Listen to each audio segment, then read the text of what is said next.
3월 29일 금요일 하나님 말씀 누가복음 23장 44절부터 56절까지입니다. 함께 교독하겠습니다. 때가 제6시쯤 되어 해가 빛을 잃고 온 땅에 어두움이 임하여 제9시까지 계속하며 성소의 휘장이 한가운데 찢어지더라.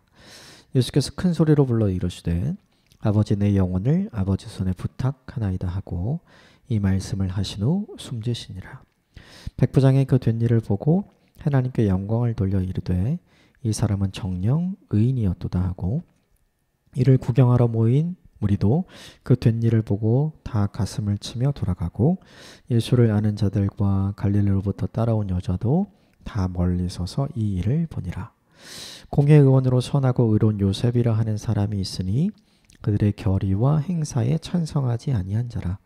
그는 유대인의 동네에 아리마대 사람이요 하나님의 나라를 기다리는 자라.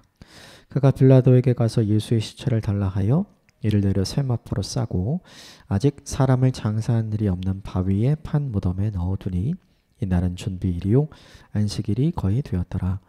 갈릴리에서 예수와 함께 온 여자들이 뒤를 따라 그 무덤과 그의 시체를 어떻게 두었는지를 보고 돌아가 향품과 향유를 준비하더라.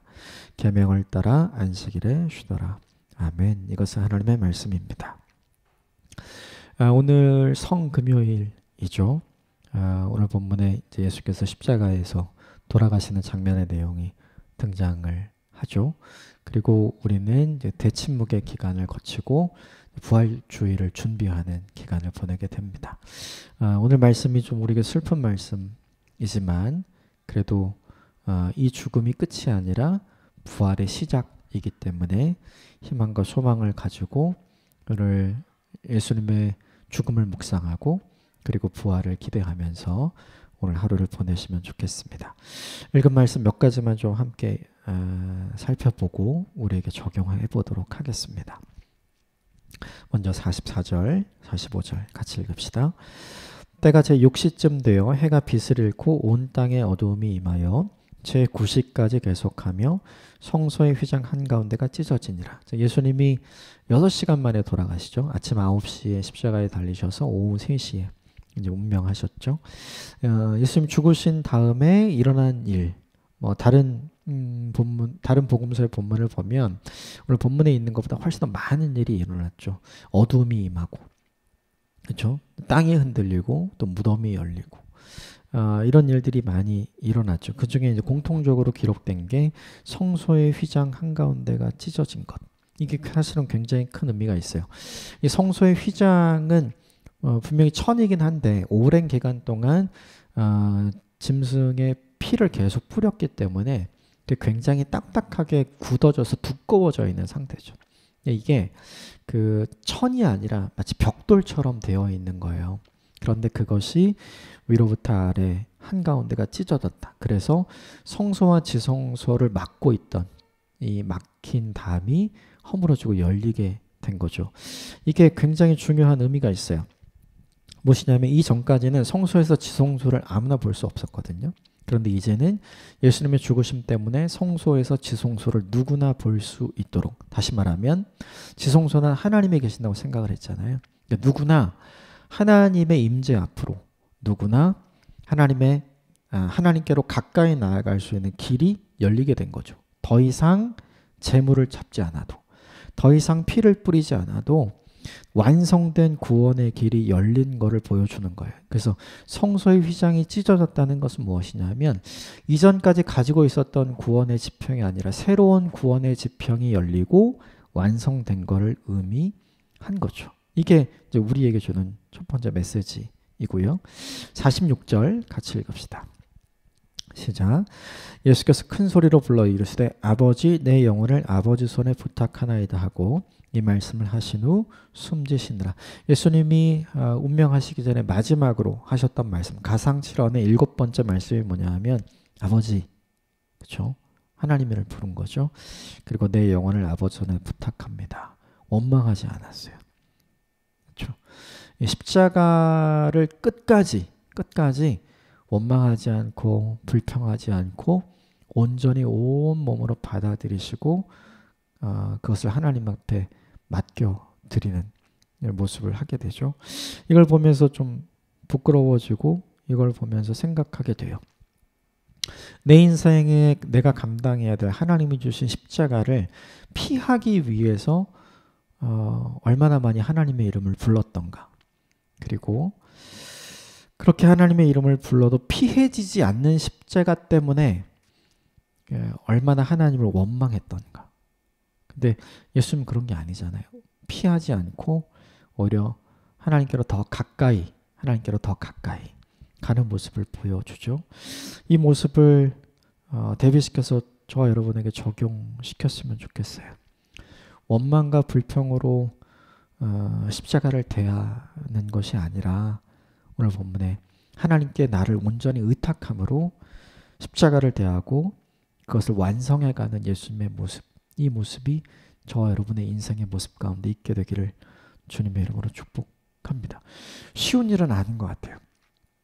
그런데 예수님이 하신 일이기 때문에 우리도 따라가야 하는 길인 것 같아요. 그래서 이 모습을 보고 이 46절의 말씀을 통해 우리가 십자가를 보는 우리의 인식이 달라졌으면 좋겠어요. 이 십자가를 주신 하나님이 원수 같지 않은 거죠. 예수님은 내 아버지께서 내가 주신 것, 나를 가장 사랑하시는 분이 나를 주신 것, 세상을 사랑하시는 분이 나를 믿고 주신 것이라는 인식이 예수님께 있는 거거든요. 그 인식이 저와 여러분에게 있게 되기를 주님의 이름으로 축복합니다. 47절 같이 읽겠습니다. 시작. 백부장이 그 된 일을 보고 하나님께 영광을 돌려 이르되 이 사람은 정녕 의인이었도다 하고, 이 사람은 정녕 의인이었도다. 다른 본문을 보면 이 사람은 정녕 하나님의 아들이었도다. 이 본문에 등장하는 백부장은 십자가 처형의 달인이죠. 그러니까 오늘 본문 속에 십자가 처형했던 사람들 세 사람, 그 사람만 십자가 처형을 했던 게 아니라 이전에 이 백부장은 십자가 위에서 수많은 죄인들을 처형해 본 사람이에요. 십자가 처형은 그 십자가가 시작이 아니죠. 십자가 처형이 있기 이전에 재판이 있어야 되고, 그 재판의 과정에서 예수님이 채찍에 맞으셨던 것처럼 또 그 골고다로 이르는 브라이드원으로 올라왔던 그 모든 과정을 다 거쳐 수많은 사람들을 그렇게 해서 처형했던 거예요. 그런데 백부장은 예수님처럼 처형받는 사람은 처음 본 거죠. 단 한 번도 자신을 변론하지 않는 사람, 그리고 단 한 번도 빌라도를 저주하지 않는 사람, 그리고 단 한 번도 이렇게 만든 사람들을 저주하지 않는 사람, 단 한 번도 십자가에 못을 박는 일을 하는 군인들과 그를 지휘하고 있는 백부장들을 향해서 저주의 말을 하지 않는 사람, 그리고 이 모든 순간을 마치 당연히 그가 받아들여야 한다는 것처럼 모든 것을 받아들이고 꿋꿋하게 그 일을 향해서 나아가는 사람, 이런 사람을 처음 본 거예요. 그 어떤 사람도 예수님처럼 십자가에서 한 사람은 없었던 거죠. 그리고 마지막으로 죽어가는 예수님의 가상칠언의 이야기를 이 백부장은 다 듣게 되잖아요. 그걸 보면서 예수님이 어떤 사람인가, 이 사람은 정말 죄인이 아니구나, 이 사람은 정말 그 십자가 위에 써져 있는 것처럼 정말 그는 유대인의 왕, 그는 정말 하나님의 아들 예수 그리스도이구나. 예수님의 십자가의 죽으심을 보고 비웃었던 많은 사람들이 있고, 그리고 계획대로 잘 됐다고 생각했던 사내들인 공회가 있었어요. 그런데 참으로 놀랍게도 그 십자가의 죽음을 보고 그분이 진짜 하나님의 아들이었다고 회심한 사람은 참 이상하게 이방인이죠. 이게 놀라워요. 예수님의 십자가 사건을 두고 사실은 회개하고 회심하고 그리고 개종해야 되는 사람들이 사내들인 공회와 그리고 예수님을 비방했던 모든 유대인들이어야 하는 것 같은데, 그래야 놀라운 하나님의 은혜가 있는 것처럼 보이는데 오늘 그들은 아무런 변화가 없고 단 한 사람, 그렇죠? 유대인도 아니고 예수님을 믿지도 않고 하나님을 믿지도 않는 이 이방인 백부장이 회심하고 그를 하나님의 아들로 인정하게 되고 신앙을 갖게 되거든요. 이게 참 놀라워요. 이 일을 통해 새로운 지평이 열리게 되죠. 선교에 대한 새로운 지평. 유대인들은 이방인들은 구원의 대상이 아니라고 생각을 했거든요. 그런데 오늘 본문에서 보여주는 건 뭐냐면 이 십자가는 유대인을 위해서이기도 하지만 이방인을 위해서이기도 하다는 걸 이 본문이 우리에게 보여주는 거예요. 십자가 사건을 통해서 우리가 바꿔야 되는 게 있죠. 그것은 무엇이냐면 아까 우리가 44절, 45절을 통해서 본 것처럼 구원의 지평이 열린 것. 이제는 더 이상 제물이 필요 없고 이제는 더 이상 제사가 필요 없고 이제는 더 이상 피가 필요 없는 완전히 완성된 구원의 길이 열렸구나. 또 하나는 뭐냐 하면 이 구원은 유대인에게만 주어지는 것이 아니라 이 구원은 예수 그리스도를 하나님의 아들로 인정하고 고백하는 모든 사람에게 주어지는 거구나. 이 선교의 지평이 확장되는 거죠. 예수님의 십자가를 통해 새롭게 깨닫게 되는 것들이 늘 저와 여러분에게 있게 되기를 주님으로 축복하는데 그 중에 있었으면 좋겠는 건 뭐냐 하면 인식의 변화예요. 관점의 변화. 십자가 사건을 통해 우리의 관점과 인식이 더 넓어지고 깊어지게 되기를 주님의 이름으로 축복합니다. 또 하나 십자가 사건을 통해서 드러난 게 있어요. 49절 같이 읽읍시다. 시작.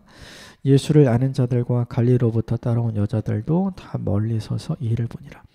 예수님을 아는 사람들 또 예수님을 따라온 여자들이 예수님의 최후를 지키잖아요.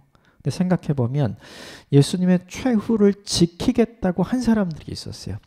예수님과 마지막 식사를 하시던 그 시간에 예수님의 제자들이 그랬거든요. 서로 언성을 높여서 내가 끝까지 주님과 함께 하겠다고, 내가 죽을지언정 예수를 부인하지 않겠다고 제자들이 앞다투어서 예수님 앞에 결단하고 헌신하면서 목소리를 높였었어요. 그런데 그 사람들은 한 명도 없죠.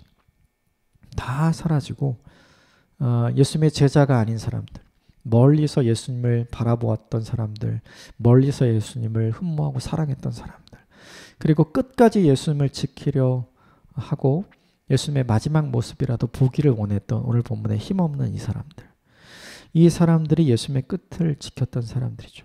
이걸 보면 뭐가 드러나요? 누가 진짜 제자인가? 예수님 앞에서 내가 끝까지 제자가 될 겁니다 라고 했던 사람들은 다 사라졌죠. 그들은 예수님 곁에는 있었고 말은 그렇게 했지만 진짜 제자는 아니었어요. 그런데 오늘 본문에 예수님을 아는 사람들, 따라온 여자들은 예수님의 제자로 살지도 않았고 예수님 가까이 있지도 못했죠. 그런데 오늘 본문에 이들이 진짜 예수님의 제자이구나. 이들이 진짜 예수님을 사랑하는 사람이구나. 이들이 진짜 예수님께 헌신된 사람이구나 라는 걸 보여주죠. 그러니까 십자가를 통해서 드러나지 않았던 많은 것들이 드러나게 되는 거예요. 드러나지 않았던 구원의 지평이 드러나게 되고 드러나지 않았던 이방인의 구원에 대한 가능성과 선교의 지평이 열리게 되고 드러나지 않았던 누가 진짜 제자인가, 누가 진짜 하나님이 인정하시는 제자인가, 이것이 드러나게 된 거죠. 이 본문을 보면서 저와 여러분 이 질문을 했으면 좋겠어요. 나는 진짜 예수님의 제자인가? 그걸 확인할 수 있는 방법은 이 여인들과 예수님을 아는 자들이 원하지 않았던 일들이 지금 이제 펼쳐진 거잖아요. 내가 원하지 않는 일들이 내 인생에 펼쳐질 때 나는 끝까지 그 자리에 있을 수 있는 사람인가? 그 자리에 끝까지 있을 수 있는 사람이 오늘 본문에 예수님을 진짜 사랑하는 사람, 예수님께 진짜 헌신된 사람, 그리고 예수님의 진짜 제자인 걸로 드러나잖아요. 이런 인생을 살아가는 저와 여러분이 되시기를 주님의 이름으로 축복합니다. 그 이후의 내용이 이제 아리마대 사람 요셉에 대한 이야기가 나오는데 몇 가지만 좀 보겠습니다. 50절, 51절 같이 읽겠습니다. 시작. 공의 의원으로 선하고 의로운 요셉이라 하는 사람이 있으니 그들의 결의와 행사에 찬성하지 아니한 자라. 그는 유대인 동네 아리마대 사람이요 하나님의 나라를 기다리는 자라. 거기에 그들의 결의와 행사에 찬성하지 아니하는 자, 그리고 하나님의 나라를 기다리는 자. 이게 아리마대 요셉의 특징이죠. 아리마대 요셉은 이제 아는 것처럼 50절에 공의 의원이라고 이야기를 했잖아요. 그는 사내들인 공의 의원이죠. 그런데 산헤드린 의회가 결정했던 모든 것에 대해서 이 사람은 반대했어요. 왜냐하면 그것이 잘못된다는 걸 알았기 때문에. 원래 산헤드린 공회는 해가 진 다음에는 공회를 열 수가 없었어요. 해가 반드시 있는 동안에만 공회를 열 수 있었는데, 산헤드린 공회가 열어서 예수님이 산헤드린 공회 재판을 받을 때는 밤중이었잖아요. 새벽이요. 그러니까 그것은 불법적인 산헤드린 공회가 열린 거거든요. 그래서 그것에 대해서 이것이 문제 있다고 이야기하고 찬성하지 않았던 사람이 유일하게 아리마대 사람 요셉이라는 거죠. 또 하나, 산헤드린 공회 재판의 중요한 건 뭐냐면 2명 이상의 증인이 없어요. 많은 사람들이 나와서 예수님의 잘못에 대해서 막 이야기를 하는데 그것이 다 맞지 않는다고 성경은 다른 복음서들은 기록을 해주고 있거든요. 무슨 얘기냐면 2명 이상의 같은 내용을 증언하는 증인이 있을 때 그 증인의 증언을 증거로 채택해 줬었어요. 그런데 그런 일이 없었던 거죠. 그러니까 서로 예수님의 죄를 어떻게든 만들어내려고 하는 많은 시도들이 있었는데 그것이 다 무산된 거죠. 그걸 이 아리마대 요셉은 다 알고 있었어요. 그럼에도 불구하고 예수님을 사형에 해당하는 자로 낙인을 찍어버렸잖아요. 그것에 대해서 아리마대 요셉이 받아들이지 않았다는 걸 보여주는 거고, 또 하나는 뭐냐 하면 산헤드린 공회는 십자가 처형 요구, 즉 사형을 요구할 수 있는 권한이 없었어요. 그것은 총독의 권한이었거든요. 그런데 산헤드린 공회가 빌라도에게 사형을 요구하잖아요. 그것이 월권이라는 걸 아리마대 요셉은 잘 알고 있었고 그것에 대해서 반대했던 거죠. 그리고 마지막으로 총독의 무죄 선언 있었잖아요. 총독이 예수님 풀어줘야 된다 이렇게 얘기했었잖아요. 근데 그걸 산헤드린 공회가 받아들이지 않죠. 그것이 잘못되었다는 걸 아리마대 요셉이 유일하게 이야기했던 사람인 거죠. 이걸 쭉 보면 그들의 결의와 행사에 찬성하지 아니한 사람, 다수의 의견에 따라가지 않은 사람, 그렇죠? 이걸 보면 우리 적용할 수 있는 게 있죠. 다수의 의견이 항상 옳은 것은 아니다. 다수의 의견이 항상 옳지 않다는 거죠. 그러므로 우리가 성도이기 때문에 중요하게 생각해야 되는 게 뭐냐 하면 다수의 의견보다 하나님의 의견이 무엇인지가 훨씬 더 중요하다. 지금 아리마대 요셉은 다수의 의견보다 하나님의 의견을 더 중요하게 생각하는 사람이었거든요. 이 태도가 사실은 저와 여러분에게 필요한 거죠. 이건 쉽지 않아요. 대세를 거스르고 다수를 거스른다는 것은 용기가 있어야 가능한 거거든요. 그런데 그 용기는 어디로부터 나오는가? 오늘 본문에 하나님의 나라를 기다리는 자, 하나님 나라를 꿈꾸고 하나님 나라를 소망하고 하나님 나라가 간절히 이루어지기를 원하는 사람에게 자연스럽게 생기는 것이 무엇이냐면 용기라는 거죠. 용기를 내기 위해서 열심을 내거나 용기를 내기 위해서 객기를 부린 게 아니에요. 그가 추구하던, 그가 기다리던 하나님의 나라를 예수님을 통해서 아리마대 요셉이 보고 듣고 경험하게 되었죠. 그래서 자연스럽게 무엇이 생겼냐면 용기가 나고 그리고 담대함이 생겼던 거죠. 여러분 이걸 기억해야 돼요. 온전한 사랑이 두려움을 이긴다 이렇게 성경 요한일서에서 우리에게 이야기해 주잖아요. 이 온전한 사랑의 모습을 예수님을 통해서 아리마대 요셉이 본 거죠. 예수님이 어떻게 병든 자를 온전히 사랑했는지, 귀신에 들린 자를 어떻게 온전히 사랑했는지, 모든 사람들에게 책만 받고 모든 사람들이 부정하는 세리들에게 예수님이 어떻게 했는지, 그리고 모든 사람들이 사랑하고 존경했지만 사실 그들이 가지고 있었던 본질적인 위선의 모습이 어떤 것인지를 예수님은 바리새인들과의 대화에서, 사두개인들과의 대화에서, 헤롯 왕과의 대화에서 다 보여주셨잖아요. 그걸 모두 다 지켜보고 듣고 경험했던 아리마대 요셉에게 자연스럽게 생긴 게 뭐냐 하면 하나님 나라를 기다리고 하나님 나라를 꿈꾸는 기대감, 이 소망이 생긴 거죠. 그것 때문에 아리마대 요셉이 뭘 낼 수 있었냐면 용기와 담대함을 낼 수 있었던 거죠. 이 본문의 아리마대 요셉을 통해서 우리가 우리에게 적용해 볼 수 있는 두 가지가 있는 것 같아요. 그것은 무엇이냐면 다수의 의견, 그렇죠? 다수의 의견을 따라가야 되는 것이 아니라 우리는 하나님의 의견이 무엇인지를 생각해야 한다. 모두가 좋다고 하는 걸 따라갈 게 아니라 하나님이 좋게 여기시는 것을 따라가야 한다. 그렇게 하기 위해서 필요한 게 뭐냐 하면 예수님을 통해 경험한 하나님 나라 경험이 있어야 하는 거죠. 그 하나님 나라의 경험이 내게 있으면 용기가 생기고 담대함이 생겨서 두려움을 이길 수 있는 말을 할 수 있고 두려움을 이길 수 있는 선택과 결정을 할 수 있게 되는 거죠. 이게 빌라도와 너무나 대비되는 부분인 것 같아요. 이 본문의 아리마대 요셉의 모습을 보면서 다수의 의견보다, 사람의 의견보다 하나님의 의견을 귀하게 여기는 관점이 저와 여러분에게 있었으면 좋겠고, 하나님 나라를 소망하고 꿈꿔서 생기는 용기와 담대함이 저와 여러분에게 있게 되기를 주님의 이름으로 축복합니다. 마지막으로 함께 보고 싶은 게 있어요. 52절부터 54절까지 같이 읽겠습니다. 시작. 그가 빌라도에게 가서 예수의 시체를 달라 하여 이를 내려 세마포로 싸고 아직 사람을 장사한 일이 없는 바위에 판 무덤에 넣어두니 이날은 준비일이요 안식일이 거의 다 되었더라. 아리마대 요셉이 빌라도에게 찾아가서 예수님의 시신을 달라 장례를 치러야 한다. 이제 안식일이 되면 그 일을 하지 못하기 때문에 안식일이 시작되기 전에 빨리 이 일을 하려고 했죠. 아리마대 요셉이 예수님을 위해서 할 수 있었던 일은 사실은 큰 게 없었어요. 이미 다 끝났잖아요. 장례를 잘 치르는 일. 근데 생각을 해보면 이 장례를 치르는 일을 하면 아리마대 요셉에게 위험해요. 왜냐하면 산헤드린 공회가 예수님을 죽이기로 작정을 한 거잖아요. 그런데 거기에 반대했던 사람이 누구냐면 아리마대 요셉이죠.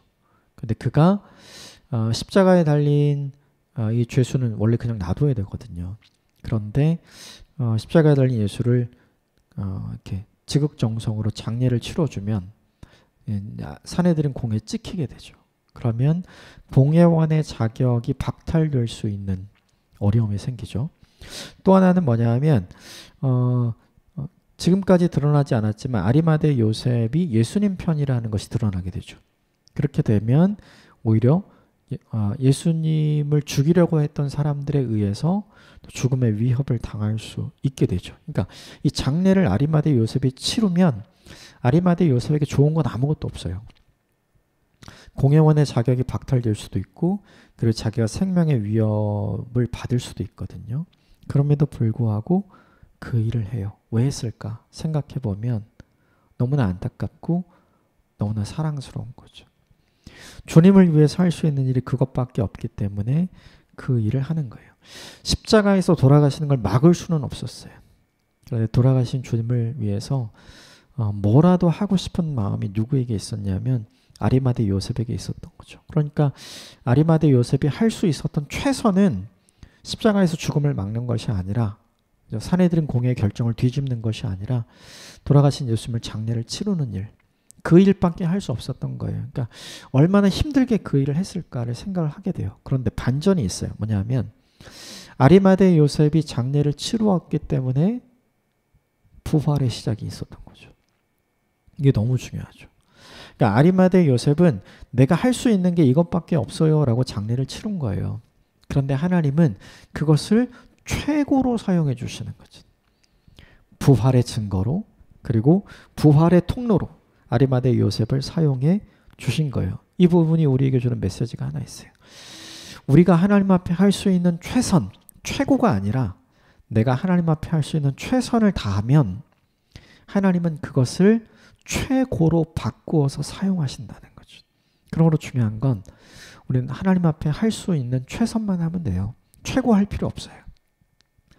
내가 할 수 있는 것이 아무리 작은 것이라도 그게 최선이면 그거 하면 돼요.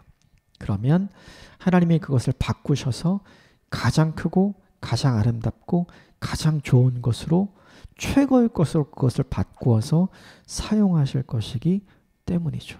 그리고 일평생을 살아가면서 하나님 앞에 최고의 헌신을 해야지라고 생각하지 말고 하나님 앞에 내가 할 수 있는 최선의 헌신을 드리기로 작정하고 그 일을 감당하는 저와 여러분이 되었으면 좋겠습니다. 그러면 그 일을 바꾸어서 최고로 사용해 주시는 하나님의 은혜를 경험하게 될 줄 믿습니다. 함께 기도하겠습니다.